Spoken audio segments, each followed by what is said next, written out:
maganda na rin ang gagawin nilang ganyan nang sa gayon ay matapos na ang sarsuela at makita sa harap ng kamera kung gaano sila kasweet. Talagang makikita mo sa kanila na tunay at real ang kanilang relasyon kahit hindi sila umaamin ng diretsuhan.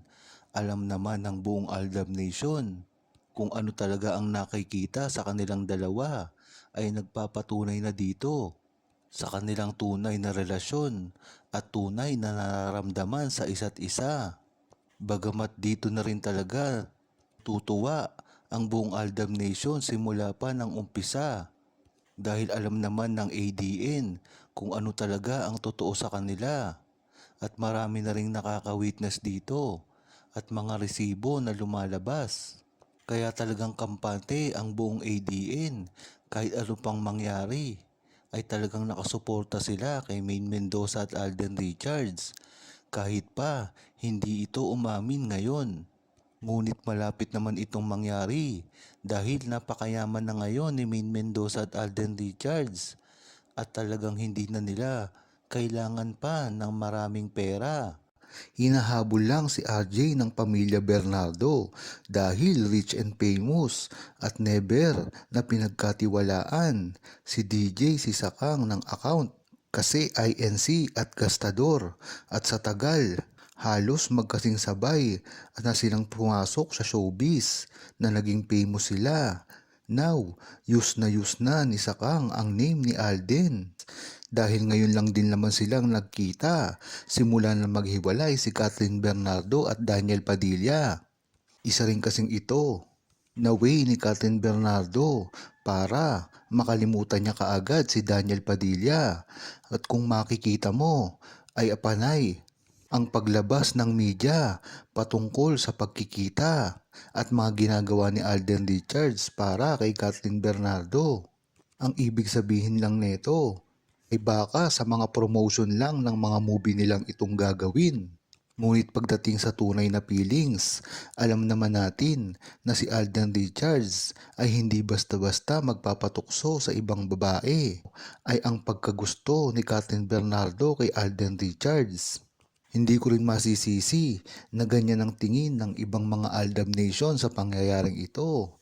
Ngunit hindi pwedeng basta-basta na lang na maging si Alden Richards at Catherine Bernardo dahil magiging rebound lang si Alden Richards sa paningin ng publiko. Pero ang totoong alam ng buong Aldab Nation ay wala kahit 1% man lang na mangyayari ito dahil si Alden Richards ay para lamang kay Maine Mendoza. At ang tingin lamang ni Alden Richards kay Catherine Bernardo ay isang kapatid. Now, hindi na sinusuportahan ng ADN. At isa pa, may movie. Solo si Sakang. Mas maganda pagsabayin nyo ang movie ni Sakang at ni RJ. Tignan natin kung sino ang papatukin. Minsan, na naging flop yung movie ni Sakang, gusto pa ulit-ulitin na bangawin. Tama rin yung sinabi mo. Sa status nga ngayon ni Catherine Bernardo, parang ang nagtatagumpay na movie niya lamang ay pag napaparehas ito sa iba't ibang lalaki katulad nga ni Daniel Padilla at Alden Richards. Ngunit pagdating sa mga ibang babae na hindi sikat at talagang mga nanggagamit lang ng mga sikat na artista ay hindi ito tinatangkilik. Kung mapapansin nyo, napakarami na rin ng lalaki na ipinartner kay Catherine Bernardo. Isa na dito, isa na rin ang ipinartner kay Maine Mendoza ay si Carlo na talaga namang hindi nagtagumpay ang movie. At isa na rin ang ipinartner dito kay Catherine Bernardo na si Tommy Esguerra o mas kilala sa Tommy Ho na talagang pinantapat din sa Maaldab dati ngunit hindi rin ito nagtagumpay. Kaya sinasabi ng mga bashers dito na si Catherine lamang ang nagdala ng movie nila sa Hello Love Goodbye ay nagkakamali sila. Dahil ang totoo dito, si Alden Richards at Maine Mendoza ang pinakaraming fans kahit saang larangan sa movie o sa TV. Talagang gustong gusto sila ng mga mamamayan na magkasama. Imaginin mo na lang kung magbabalik sa pelikula si Alden Richards at Maine Mendoza. Tiyak natatabo talaga sa takilya ang gagawin nilang movie. Si Catherine Bernardo para pag-usapan lang, i-advertise masyado ang katawan. Kahit na kaluluwa niya, gustong ibunyan-nyang. Grabe ang pagwala. But her means to her and capitaling on the breakup of her beau of 12 years, hitsurang ewan, nakuha lang sa retoke. Pananamit ni Catherine Bernardo naman ay dati pa ganun na. Mga sexy. Talagang ibinubunyan niya na ang kanyang katawan. Hindi na rin ito nagbago ngayon. Kung matatandaan nyo nga, nung unang-unang pagkikita ni Alden Richards at Catherine Bernardo, kung mapapanood nyo yung interview nila kasama si Miss Cathy, ay makikita mo na talagang parang inaakit niya si Alden Richards dahil sa pagtuwad niya ay nakikita na ang kanyang dibdib. Pagpapatuloy pa ni Rosa Rose, si Catherine Bernardo para pag-usapan lang i-advertise masyado ang katawan.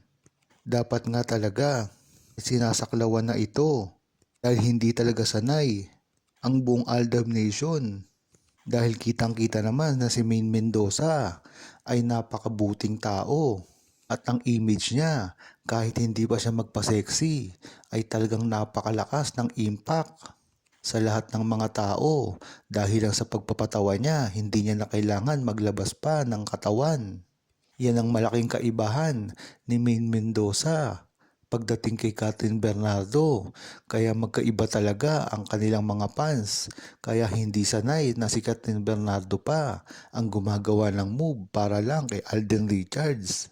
Ignore na lang. Ang mga yan nakakasawa na sila. Paulit-ulit na lang ang mga binabalata nila na puro fake naman. Tayo at kampante lang, sapat na. Hindi naman natin mapipigilan ang mga bashers. Kahit naman kasi na walang ginagawa si Maine Mendoza at Alden Richards ay talagang marami pa rin ang mambabash sa kanila. At alam natin na hindi naman talaga ang mga work ang ginagawa nilang pangbabash kay Alden Richards at Maine Mendoza. Kung hindi talagang sirain ang karir nilang dalawa para umangat ang kanilang mga idol. Kaya dapat din na maganda na ikino-call out natin sila nang sa gayon hindi sila magtagumpay dahil yan naman talaga ang gusto ng buong Aldab Nation, ang malaman lang ang katotohanan. Hindi naman tayo nagpapalabas ng mga fake news pagdating kay Alden Richards at Maine Mendoza dahil napakarami ng resibo tayong nilalabas. At ang maganda dito, hindi naman talaga natin pinapansin ang mga bashers kung ito ay wala lamang kwenta. Ang mahalaga dito ay pinagtatanggol natin si Alden Richards at Maine Mendoza sa tamang paraan at hindi makapangsira ng ibang tao at magbigay ng mga detalye at ng mga update pagdating sa Aldab.